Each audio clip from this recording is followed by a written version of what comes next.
Conor Benn batters and knocks down a horrifically depleted Chris Eubank Jr. in their rematch. In this video, I'm going to be breaking down for you why this fight, compared with their first one, was so ridiculously one-sided.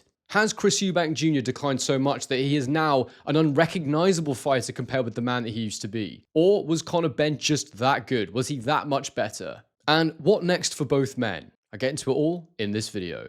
Hello everyone, and welcome back to A Guy Called Henry. I hope you're all doing incredibly well, and I hope you enjoyed this fight as much as you could, as much as you can enjoy a one-sided beatdown. For those of you that are new to the channel, I'm A Guy Called Henry. I break down boxing, I look at tactics and analysis, and I try to give you all the objective facts before giving you my own opinion. And this reaction video, I know it's going to upset a lot of people. I know a lot of people are not going to agree with what I have to say here, but I cannot ignore what I think is true about this fight, and I'm going to give it to you now. So firstly, examining the statement that Conor Benn was much better in this fight, that he totally outboxed Eubank Jr., and that it was largely down to his improvement that he was able to win this fight so comfortably. In assessing the validity of these statements, I want to first look at the tactical makeup of this rematch. Because to give Conor Benn some credit, there were without doubt some improvements that I saw. I felt in this fight, to begin with, Conor Benn was much more composed. He wasn't launching himself into the pocket as much as he did in the first fight.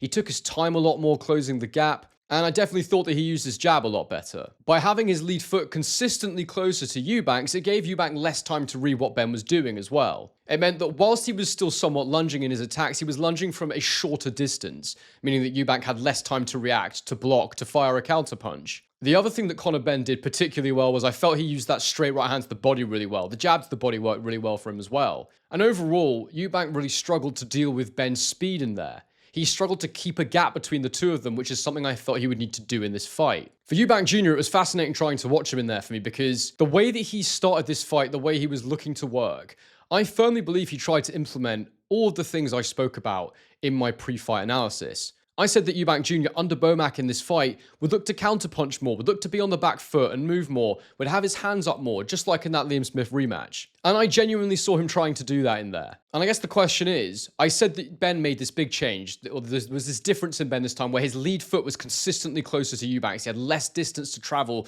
to actually hit Eubank. Why was that possible? Was that because Benn was way better, or was that because there was something wrong and different about Eubank? Well, whilst I believe that Benn still has to be the one to go in there and beat what's in front of him to implement those changes, I do believe that it was an issue with Eubank Jr. that led to this scenario. And I have to say that this is pretty much the end of the tactical analysis for my post-fight reaction, and now I move into the physical discussion, where these two men were at in terms of their energy levels, their strength, and their power. I made a video before this fight all about weight. I was looking at the history of the weights between the two guys, how the rehydration clause, how making weight in general and dehydrating yourself can impact a fighter. And the reason I did that was because I knew it would be a decisive factor in this fight. Now, I did predict Eubank Jr. to win because I thought, and I guess I was hoping, that he would still be able to get in there and be competitive like he was the first time. But to be honest with you, it was like seeing a reanimated skeleton in there or something. I mean, Eubank Jr. looked absolutely horrific. There was no zip in his punches. There was no power. Even when he did hit Conor Benn, no power in his shots to deter Conor Benn. His feet looked unbelievably slow and ploddy. His reaction times were so slow.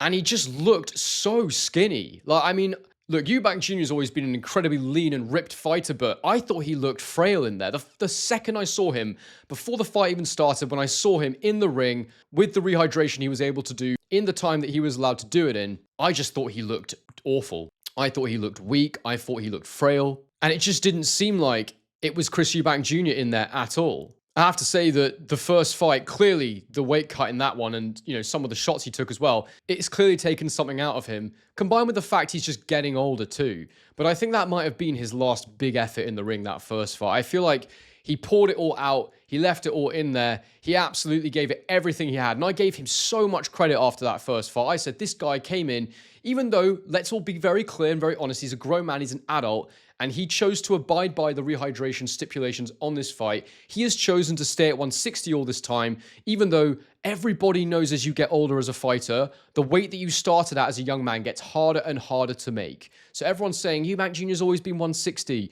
Yes, but it gets more difficult to make that weight the older you get, and then slap a rehydration clause on top of that, where you've got to stay at that weight, stay at a weight for even longer, not rehydrate fully, for even longer, even closer to the fight. It does drain you. It does take something out of you. I feel like the adjustments that he made this time, it looked to me like he'd taken off some muscle mass. He looked so thin in there. And so I guess you could say that there is an argument to be made that Eubank Jr. got in there purely with the idea of, I need to make my money. This could be my last fight. Let me hit my numbers on the scales. That's how I'm going to make my money. I'm not going to get any performance bonuses or anything like that. It doesn't work that way. Let me just guarantee my maximum purse, and then we'll see what we've got when we're actually in there. That's what it looked like to me. And I suppose this statement is sort of backed up by the fact that after the fight, Eubank Jr. had this to say. As I said in that ring tonight, I've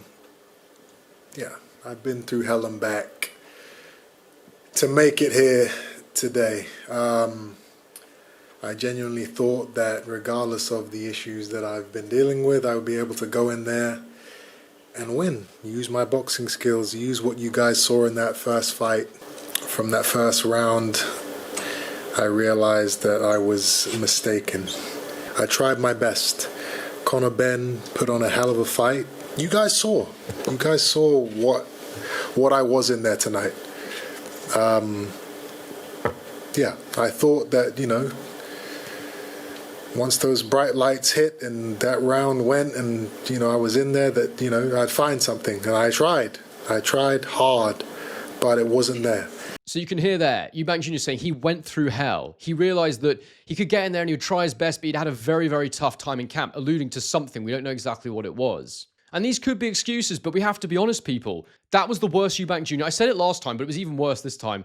That was the worst Eubank Jr. I have ever seen in a boxing ring. He had absolutely nothing to give. So give Conor Benn credit for being what was in front of him, but Eubank Jr. didn't have anything. What the reasons for that were, we can point to the rehydration, we can point to having to make 160 at an old age, but there may be more to it. And he said it himself, I tried hard, but it wasn't there. When he dug deep, when he tried to find those energy reserves that are normally there for a fighter, to try and go in there and implement his game plan on Conor Benn, which I do believe was there. I think Bomac gave him a good game plan. I saw him trying to counter. I saw him trying to create a gap, but he just didn't have any energy. And I think it was going into round 8 that Bomac asked Eubank in the corner, how are you feeling? And Eubank said, like SHID. And look, you've got to give him some credit because I noticed that during the press conference after the fight, Ben Shalom came out. He started trying to talk about what Chris had been through in camp. And Chris, who was just leaving the room, turned back and said, no, Ben, don't say anything. I don't want them to know. What Chris went through in camp, he won't want to talk about it, but the things I saw, he did incredibly well to get in the ring tonight.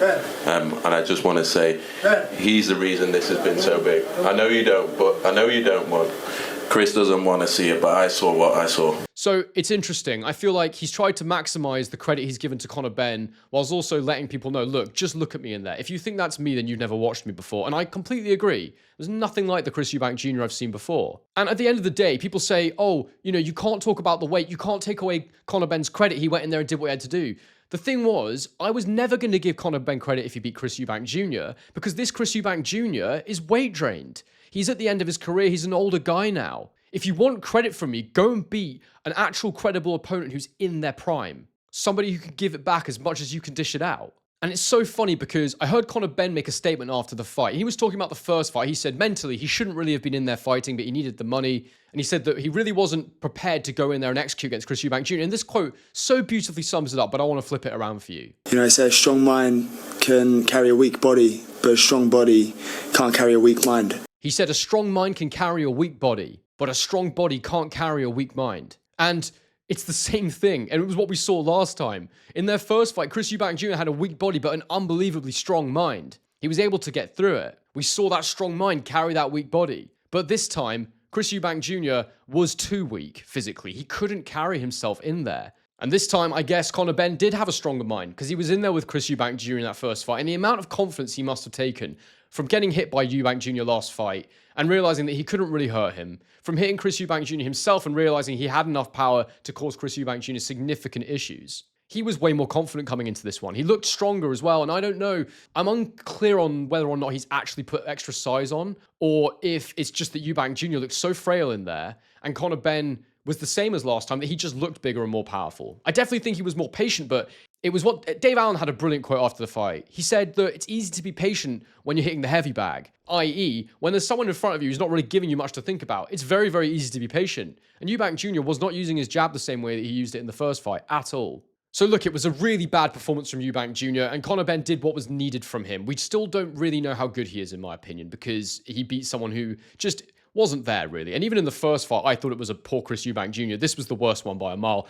And, you know, in a moment, I'm going to talk about what happens next, but I felt that the fight was really summarized and capped off when Ben knocked him down twice in the last round of the fight. Eubank Jr. went down, you know, he sort of, it looked a mixture of, you know, obviously he was hurt, but there was exhaustion in there as well. He just looked like he had nothing. And it really reminded me of that first Liam Smith fight, which wasn't long after he made that he was about to make that stupid 157-pound weight cut. I just believe that this guy is so far past being a 160-pound fighter, let alone the 160, which I do think there's a world in which he can make it. It's more the rehydration mixed with the 160 that it's just he's a pale imitation of what he once was. That's the reality of it. And I guess I'll give him credit for sticking in there. He managed to get through the 12 rounds, and I do think that if Conor Benn had turned the screw a bit earlier, I do think that what he did to Eubank in round 12, I definitely think it could have happened earlier in the fight if he'd gone for him. Eubank Jr. was just, the big thing for me was his feet, man. He couldn't really move very well. He couldn't maintain the gap, as I said earlier on in the breakdown. And when he did try to come forward at times, he was trying to catch Conor Benn, but Conor Benn was just too fast. Totally different from the first fight, totally different Eubank.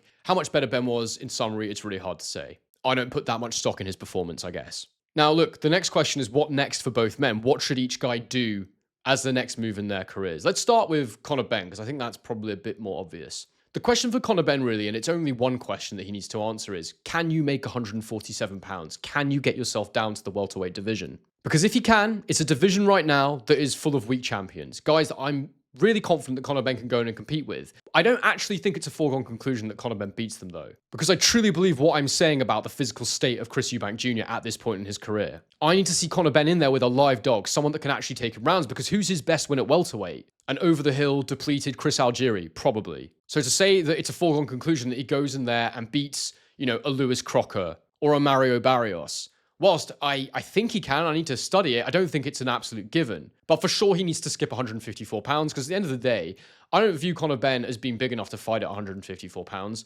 And that division is absolutely full of monsters and killers. Guys that will give Conor Benn hell. So if I'm him, skip 154, get to 147 if you can. How viable is that, though? What weight does Conor Benn need to be? There's all this chat about him putting on all this muscle and stuff to get to 160. I'm not actually sure if he has put that much on. The reason being, when Conor Benn was weighed for the rehydration on the morning of the fight, he weighed in at 168 pounds, 2 pounds under the 170 limit for the rehydration clause, which means he's probably in and around that. Now, to give you context, when he fought Dobson, he weighed in at 150.5 pounds.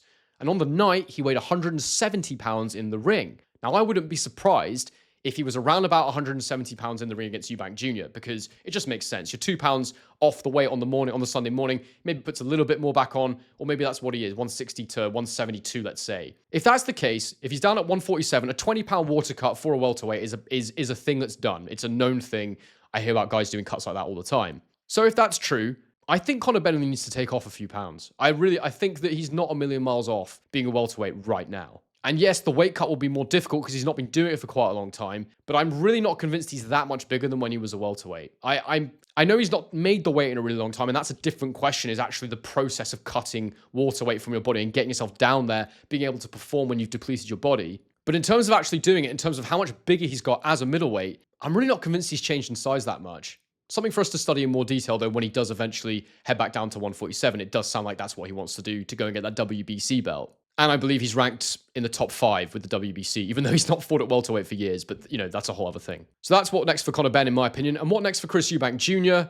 I never want to be someone to tell a fighter they have to retire, because plenty of guys, they go on fighting. They do what they want to do because it's their career at the end of the day. Just like how Eubank Jr. said, I'm going to abide by this rehydration clause. I'm going to continue fighting at 160. Everyone has to be the master of their own destiny, but also you need to be protected for your own good at times. But that, at the end of the day, if he can pass the exams that the Boxing Board of Control set for Chris Eubank Jr., then he's allowed to fight, and it's his decision at the end of the day. But one thing I can say for sure is he definitely should never fight 160 pounds again. He's got to leave that division now.